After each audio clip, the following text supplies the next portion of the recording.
역전 뒷골목, 쓰레기 냄새가 진동하는 지저분한 곳. 낡은 패딩을 입은 여자가 삼각김밥 하나를 조심스럽게 나눠주고 있었습니다. 엄마, 나도 더 먹고 싶어요. 미안해, 지호야. 다음엔 2개 사줄게. 여자의 눈가에 눈물이 맺혔죠. 배고픈 아이들을 보는 엄마의 마음이 찢어졌습니다. 그 순간 명품 코트를 입은 노부인이 걸음을 멈췄습니다. 믿을 수 없는 표정으로 바라봤죠. 7년 전 사라진 며느리와 손자들이었습니다. 소연아. 명자의 입에서 흐느낌이 터져 나왔습니다. 가슴을 쥐어뜯는 통증이 밀려왔죠. 병원 이사회 회의실. 12명의 이사들 앞에서 민수가 비웃었습니다. 어머니가 무슨 증거가 있다고 그러세요? 민수가 형을 죽였다니. 그들은 몰랐습니다. 명자의 가방 속 작은 녹음기가 돌아가고 있다는 것을. 오늘 이야기 시작하기 전에 구독과 좋아요를 눌러주세요. 그럼 이야기 시작하겠습니다. 12월의 부산은 차가웠습니다. 해운대 고층 아파트에서 내려온 윤명자는 낡은 역전 골목을 천천히 걸었죠. 68, 병원 이사장 부인이라는 타이틀이 무색하게 그녀의 발걸음은 무거웠습니다. 명품 쇼핑백을 든 손이 시렸습니다. 아들 현준이가 좋아하던 이 골목, 그래서 가끔 찾아오는 곳이었죠. 30년 전 시어머니와 함께 떡볶이를 사 먹던 그때 그 골목.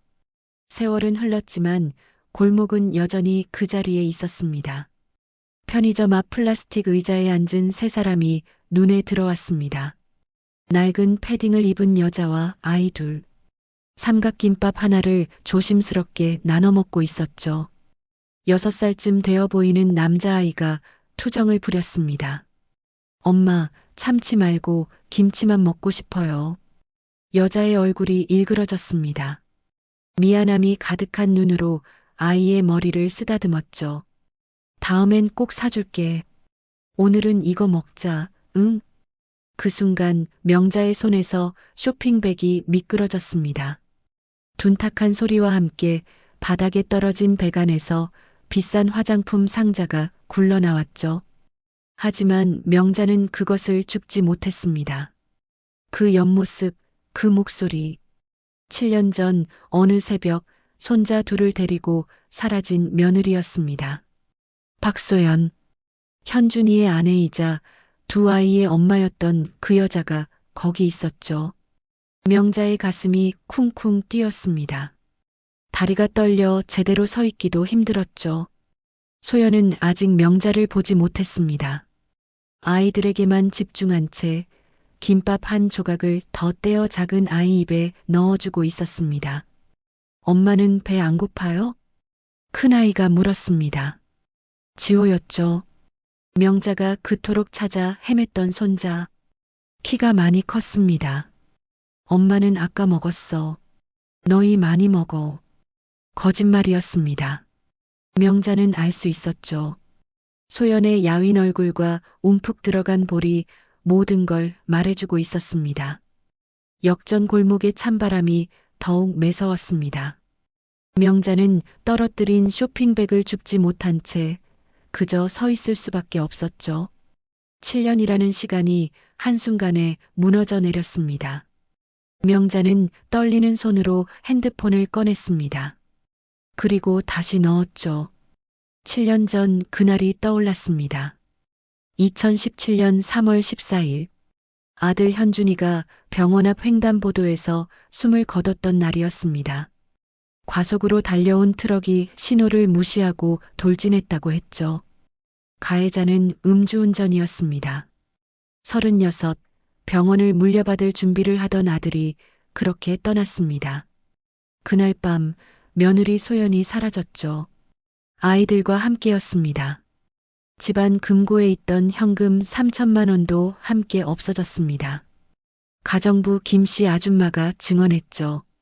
젊은 남자랑 같이 택시 탔어요. 큰 가방 2개 들고요. 명자는 믿었습니다. 며느리가 남편이 죽자마자 돈을 챙겨 도망쳤다고. 다른 남자가 있었다고. 그래서 경찰에 신고도 하지 않았죠. 창피했습니다. 손자들이 보고 싶어도 참았습니다. 배신자의 자식들이라 생각하며 마음을 닫았죠. 그런데 지금 눈앞의 소연은 뭐였을까요? 3천만 원을 훔쳐 달아난 여자치고는 너무 초라했습니다. 해진 운동화, 보풀이 일어난 낡은 코트, 아이들 옷도 마찬가지였죠. 편의점 삼각김밥 하나를 나눠 먹는 모습이 돈을 가진 사람의 모습은 아니었습니다. 명자의 머릿속이 복잡해졌습니다. 무언가 놓친 게 있었죠. 7년 전 그날 정말 무슨 일이 있었던 걸까요? 소연이 일어섰습니다. 아이들 손을 잡고 골목 안쪽으로 걸어갔죠. 명자는 조심스럽게 뒤를 따랐습니다. 좁은 골목을 몇 번 꺾어 들어가니 반지하 월세방이 나타났습니다. 곰팡이 냄새가 날 것 같은 낡은 건물이었죠. 엄마, 오늘은 보일러 틀어요? 작은 아이가 물었습니다. 소연이 쓴웃음을 지었죠. 조금만 참자. 다음 달에 엄마 월급 들어오면 틀게. 명자의 가슴이 찢어졌습니다. 손자들이 추위에 떨고 있었죠. 3천만 원이 있다면 이럴 리 없었습니다. 그 돈은 대체 어디로 간 걸까요? 문득 김씨 아줌마의 증언이 떠올랐습니다. 젊은 남자. 그 남자는 누구였을까요? 정말 소연의 내연남이었을까요? 아니면 다른 무언가가 있었던 걸까요? 명자는 깨달았습니다. 7년 전 그날 밤 자신이 제대로 알지 못한 진실이 있었다는 것을, 아들의 죽음과 며느리의 실종 사이에 숨겨진 이야기가 있다는 것을요. 차가운 바람이 반지하 창문 틈으로 들어가는 게 보였습니다. 명자는 주먹을 꽉 쥐었죠. 이건 단순한 도망이 아니었습니다. 무언가 더 큰 일이 숨어 있었죠. 명자는 인천의 한 아파트 앞에 서 있었습니다. 옛 가정부 김영숙 씨가 사는 곳이었죠. 초인종을 누르는 손이 떨렸습니다. 어머, 사모님? 문을 연 김 씨의 얼굴이 창백해졌습니다. 예순을 넘긴 나이에도 여전히 명자를 두려워하는 눈빛이었죠. 들어가도 될까요? 명자의 목소리는 차분했습니다. 하지만 김 씨는 알았죠.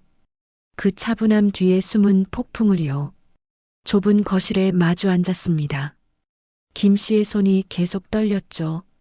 찻잔을 내려놓는 소리가 유난히 크게 들렸습니다. 소연이를 봤어요. 단 한마디에 김 씨의 얼굴이 더욱 하얗게 변했습니다. 고개를 숙인 채 입술만 달싹거렸죠. 김 씨, 이제라도 진실을 말해주세요. 7년이나 지났잖아요. 침묵이 흘렀습니다. 창밖에서 구급차 사이렌 소리가 멀리서 들려왔죠. 김 씨가 갑자기 울기 시작했습니다. 억눌렀던 것이 터져 나오듯 흐느꼈죠. 사모님, 죄송해요. 정말 죄송해요. 뭐가 죄송한데요? 그때 민수 부원장님이 시켰어요. 명자의 심장이 멈추는 것 같았습니다.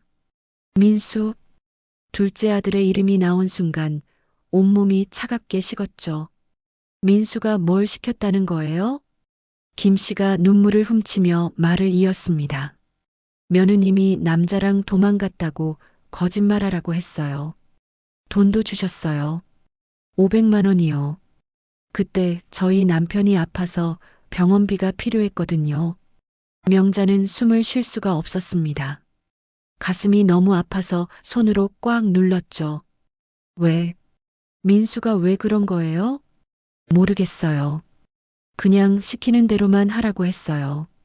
큰 사모님께도 똑같이 말하라고요.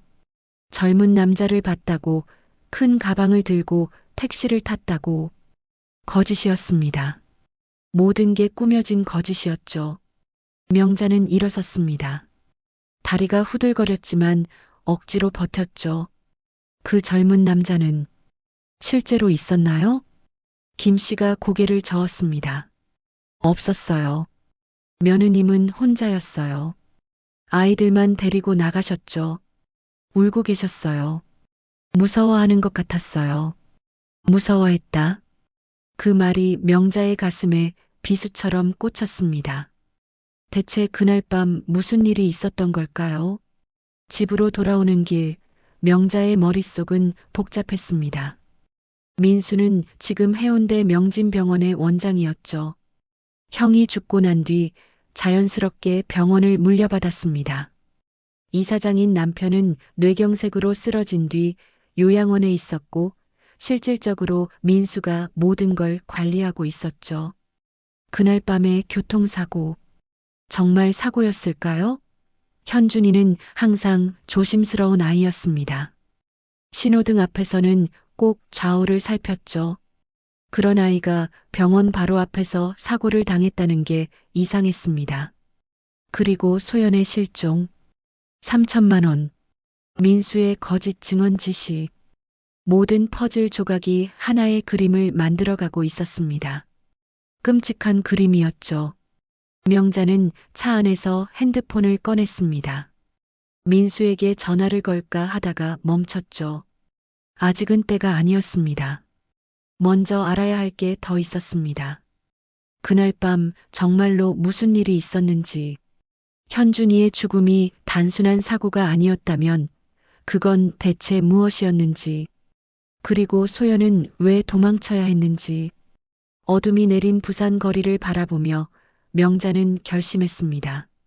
진실을 찾겠다고. 아들의 죽음과 며느리의 억울함, 그 모든 진실을 밝히겠다고요. 병원 건물이 멀리 보였습니다. 민수가 있는 곳이었죠. 한때는 자랑스러운 둘째 아들이었지만 지금은 의심의 그림자가 드리워진 존재였습니다. 새벽 3시 명자는 병원 지하 기록 보관실에 있었습니다. 야간 경비원에게 거짓말을 했죠. 남편의 오래된 진료 기록을 찾는다고요. 이사장 부인의 말이니 누가 의심하겠습니까? 먼지 냄새가 코를 찔렀습니다. 2017년 3월의 기록을 찾아 한 장 한 장 넘겼죠. 그리고 찾았습니다. 사고 당일의 야간 일지를요. 오후 9시 30분. 민수가 형 현준에게 긴급 호출을 했다는 기록이 있었습니다. 내용은 간단했죠. 옥상 산소실, 밸브 이상으로 폭발 위험. 긴급 점검 필요. 명자의 손이 떨렸습니다. 현준이는 부원장이면서도 현장을 직접 챙기는 성격이었죠. 위험하다면 직원들보다 먼저 달려갔을 겁니다. 동생의 호출이라면 더욱 그랬겠죠. 다음 기록. 오후 9시 45분. 옥상 산소실 폭발 사고.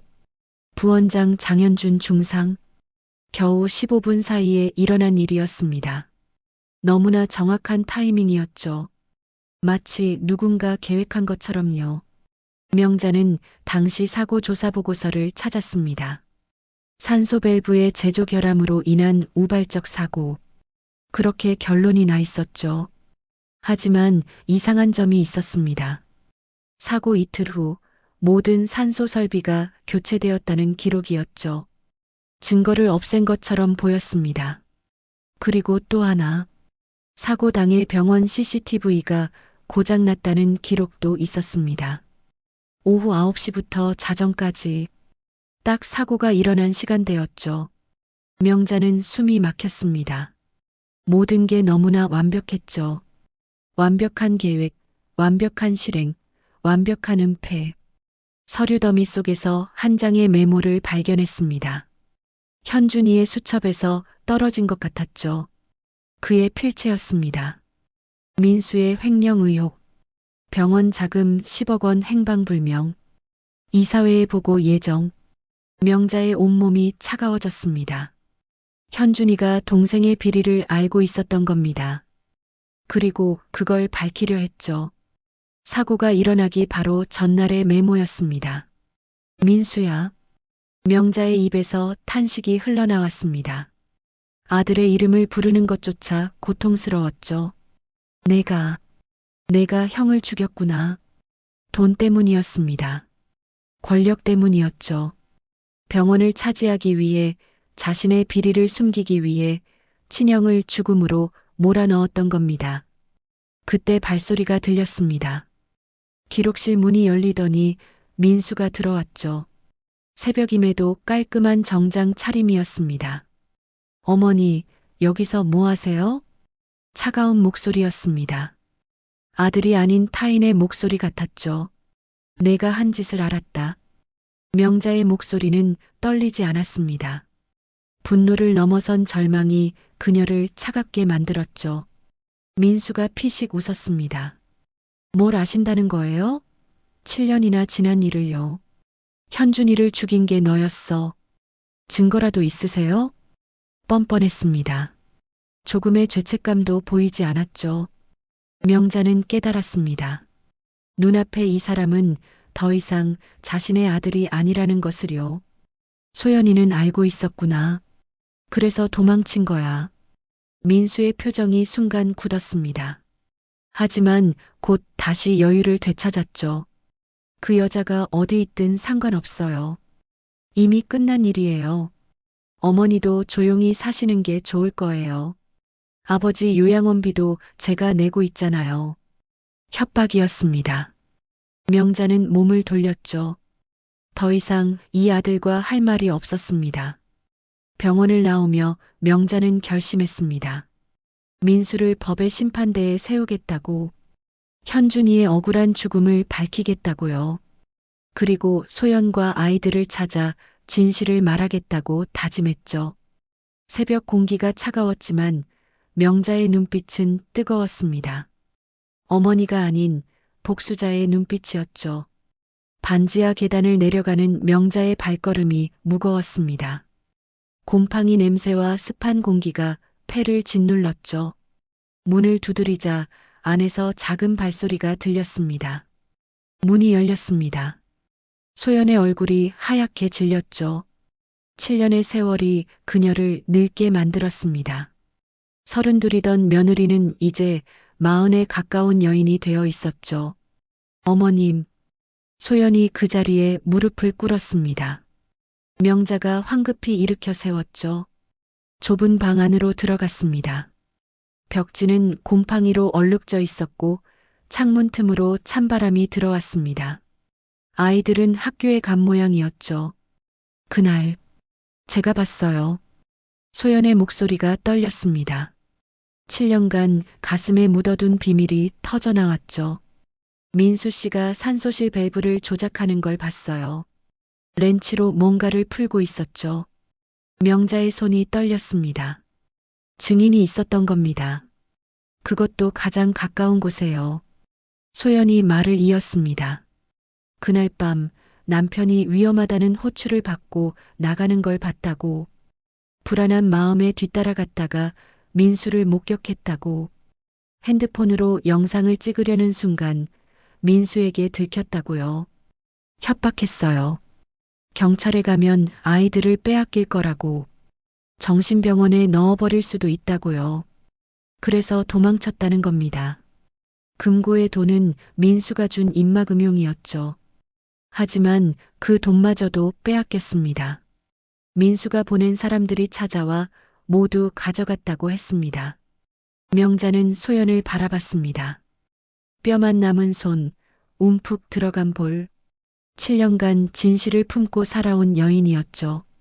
남편을 잃고 시어머니에게 오해받고 두 아이를 혼자 키우며 버텨온 시간이었습니다. 명자가 천천히 다가갔습니다. 그리고 소연을 안았죠. 7년 만의 포옹이었습니다. 이제 내가 너 지켜줄게. 짧은 한마디였지만 소연은 울음을 터뜨렸습니다. 명자도 눈물을 참을 수 없었죠. 현준이가 그토록 사랑했던 아내, 자신이 오해했던 며느리, 그녀는 가해자가 아닌 또 다른 피해자였습니다. 창밖으로 겨울 햇살이 비쳤습니다. 차갑지만 맑은 빛이었죠. 명자는 결심했습니다. 이제 시작이라고, 진실을 밝히는 싸움의 시작이라고요. 명자는 집 서재에서 기다렸습니다. 오후 3시 약속한 시간이었죠. 책상 서랍을 살짝 열어 확인했습니다. 작은 녹음기에 빨간 불빛이 깜빡이고 있었죠. 민수가 들어왔습니다. 눈빛이 반짝였죠. 욕심이 가득한 눈이었습니다. 어머니, 갑자기 병원 지분 정리한다니 무슨 말씀이세요? 명자는 차분하게 서류를 꺼냈습니다. 병원 지분 관련 문서였죠. 나도 이제 나이가 들었어. 정리할 건 정리하고 가야지. 내가 형 몫까지 다 가져가라. 민수의 입꼬리가 올라갔습니다. 감추려 했지만 숨길 수 없는 미소였죠. 43%였던 지분이 86%가 되는 순간이었습니다. 완전한 지배권이었죠. 정말이세요? 형수한테는 뭐라고 하실 건데요? 소연이, 그 애는 이미 포기한 거 아니니? 7년이나 연락도 없었잖아. 거짓말이었습니다. 하지만 민수는 믿고 싶어 했죠. 서류를 받아들며 손이 떨렸습니다. 명자가 창밖을 바라보며 말했습니다. 그런데 민수야, 하나만 묻자. 네. 산소통 말이야. 그날 왜 밸브를 만졌니? 순간 민수의 얼굴이 굳었습니다. 서류를 든 손이 멈췄죠. 명자는 돌아보지 않았습니다. 창밖만 바라볼 뿐이었죠. 무슨 말씀이세요? 소연이가 봤대. 내가 렌치로 밸브 조작하는 거. 침묵이 흘렀습니다. 벽시계 소리만 똑딱거렸죠. 민수가 헛기침을 했습니다. 그 여자가 거짓말하는 거예요. 그럴까? 그럼 왜 그날 밤 CCTV가 고장 났을까? 왜 이틀 만에 모든 설비를 교체했을까? 민수의 숨소리가 거칠어졌습니다. 명자가 천천히 돌아섰죠. 아들과 눈이 마주쳤습니다. 엄마 앞이야. 진실을 말해. 엄마라는 단어가 민수를 흔들었습니다. 어릴 적 잘못을 저지르고 혼날 때의 기억이 떠올랐죠. 그때도 어머니는 이렇게 물었습니다. 진실을 말하라고. 전 정말 죽이려고 한 건 아니었어요. 민수의 목소리가 떨렸습니다. 그냥 형 좀 혼내주려고 했어요. 맨날 저를 무시하고 병원 운영에서 제외시키고 사고 좀 나면 제 말도 들어줄까 싶어서 그래서 밸브를 조금만 풀었어요. 가스가 새면 알람이 울릴 거고 형이 당황할 거라고 생각했죠. 근데 민수가 주저앉았습니다. 서류가 바닥에 떨어졌죠. 폭발할 줄은 몰랐어요. 정말이에요. 형이 죽을 줄은 꿈에도 몰랐다고요. 명자는 차갑게 바라봤습니다. 살인자가 된 아들을요. 욕심과 질투가 만들어낸 괴물을요. 그래서 소연이를 협박했구나. 증인을 없앤 거야. 어쩔 수 없었어요. 다 들통나면 전 끝이었어요. 민수가 울기 시작했습니다. 하지만 명자는 동정하지 않았죠. 현준이도 울었을 겁니다. 죽어가면서 아내와 아이들을 두고 떠나면서요. 책상 서랍 속에서 작은 빨간 불빛이 계속 깜빡였습니다. 모든 자백이 녹음되고 있었죠. 민수는 모른 채 계속 울며 변명을 늘어놓았습니다. 명자는 조용히 일어났습니다. 이제 충분했죠. 법이 심판할 차례였습니다. 부산지방법원 301호 법정. 2025년 10월 가을비가 내리는 날이었습니다. 명자는 검은색 정장을 입고 방청석에 앉아 있었죠. 옆에는 소연과 두 손자가 있었습니다. 피고인석에 민수가 앉아 있었습니다. 수의를 입은 모습이 초라했죠. 한때 부산 최고의 병원 원장이었던 사람이 이제는 죄인이 되어 있었습니다. 검사가 일어섰습니다. 증거 제출이었죠. 재판부에 피고인의 자백 녹음을 제출합니다. 법정에 명자와 민수의 대화가 울려 퍼졌습니다. 그냥 형 좀 혼내주려고 했어요. 민수의 떨리는 목소리가 법정을 가득 채웠죠. 방청석에서 작은 탄식이 흘러나왔습니다. 소연이 증인석에 섰습니다. 7년 만의 증언이었죠. 그날 밤 목격한 것을 담담히 말했습니다.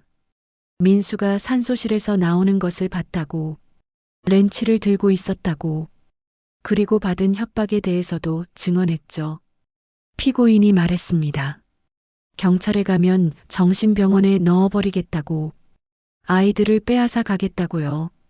민수의 변호사가 반박했습니다. 우발적 사고였다고, 살인 의도는 없었다고요.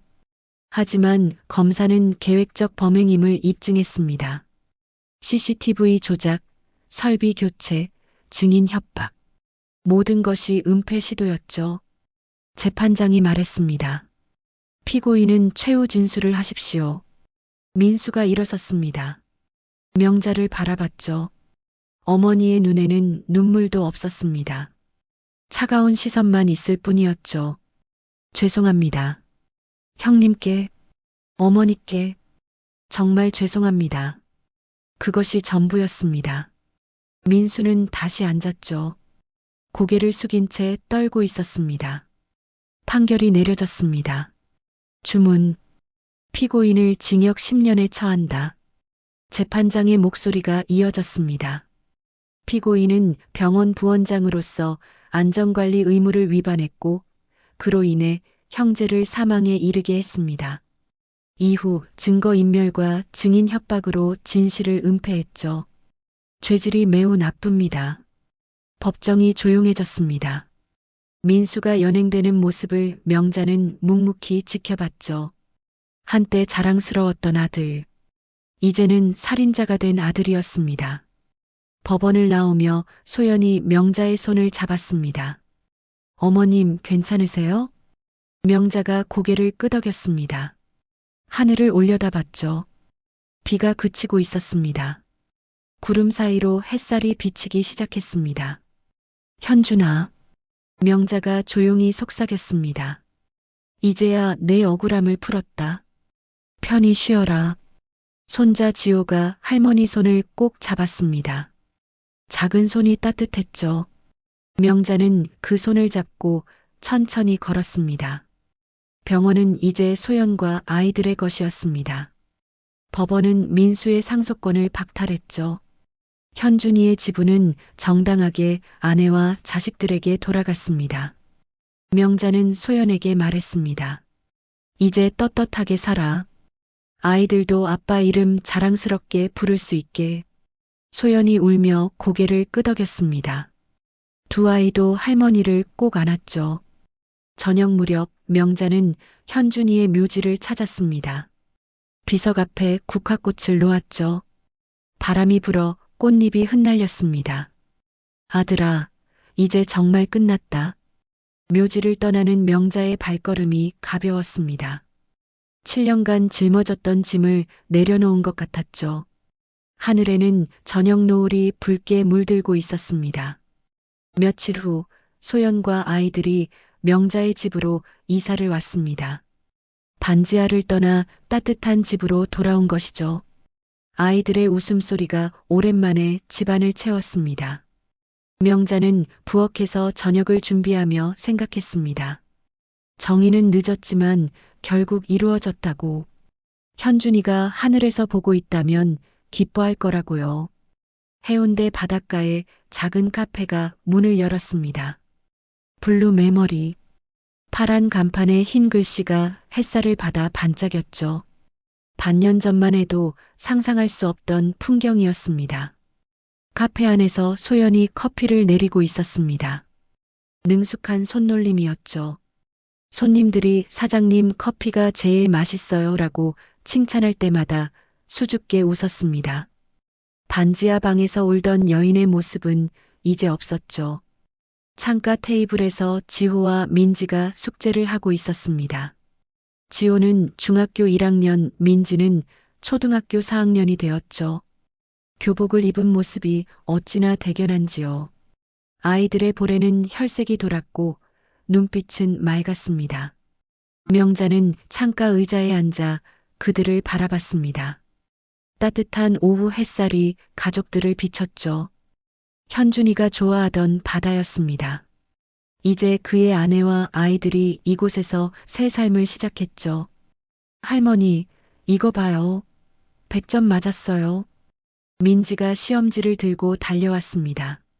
명자가 머리를 쓰다듬어 주었죠. 우리 민지 정말 대단하네. 소연이 커피를 가져왔습니다. 명자가 좋아하는 라떼였죠. 거품 위에 하트 모양을 그려 넣었습니다. 어머님, 드셔보세요. 새로 배운 거예요. 명자가 커피를 한 모금 마셨습니다. 부드러운 우유 거품과 진한 커피 향이 입안에 퍼졌죠. 소연의 정성이 느껴졌습니다. 창밖으로 부산 바다가 보였습니다. 오후의 햇빛에 바다가 금빛으로 물들고 있었죠. 갈매기들이 날아다녔고 파도 소리가 들려왔습니다. 평화로운 풍경이었죠. 이제 정말 가족이구나. 명자가 속삭였습니다. 소연이 미소 지었죠. 아이들도 할머니 곁으로 다가왔습니다. 네 사람이 창가에 나란히 앉아 바다를 바라봤습니다. 저녁이 되자 하늘이 붉게 물들었습니다. 노을이 바다 위로 길게 드리워졌죠.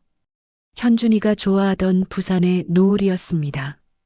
명자는 하늘 어딘가에서 아들이 미소 짓고 있을 거라 생각했죠. 카페 문에 달린 풍경이 바람에 흔들렸습니다. 맑은 소리가 울렸죠. 소연이 불을 끄며 말했습니다. 어머님, 이제 집에 가요. 저녁 준비해야죠. 집. 그 단어가 따뜻했습니다. 이제 그들에게는 돌아갈 집이 있었죠. 함께할 가족이 있었습니다. 네 사람이 손을 잡고 카페를 나섰습니다. 노을빛 거리를 걸어가는 그들의 그림자가 길게 늘어졌죠. 작은 손자의 손을 잡은 명자의 얼굴에 미소가 번졌습니다.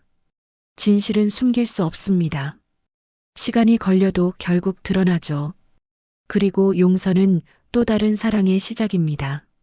미움과 오해를 넘어선 곳에 진정한 가족이 있었습니다. 바다에서 불어오는 바람이 상쾌했습니다. 새로운 시작을 축복하는 것 같았죠. 명자는 생각했습니다. 현준이 떠난 자리에 새로운 희망이 자라났다고. 상처는 아물고 사랑은 계속된다고요. 할머니, 내일은 뭐 먹어요? 민지의 해맑은 목소리에 모두가 웃었습니다. 평범한 일상의 대화였지만 그것이 얼마나 소중한지 이제는 알았죠. 가족이 함께하는 저녁 식탁? 그것이 바로 행복이었습니다. 시청자 여러분께 전하는 메시지. 진실은 아무리 감추려 해도 언젠가는 드러나기 마련입니다. 그리고 용서는 미움을 넘어선 또 다른 사랑의 시작이죠. 우리 모두는 살면서 오해하고 상처받고 때로는 배신당하기도 합니다. 하지만 그 끝에는 반드시 진실이 기다리고 있습니다. 여러분도 혹시 오해하고 있는 누군가가 있다면 한 번 더 돌아봐 주세요. 그 사람의 진짜 이야기를 들어주세요. 그럼 지금까지 예은 작가였습니다. 구독, 좋아요 눌러주세요. 감사합니다.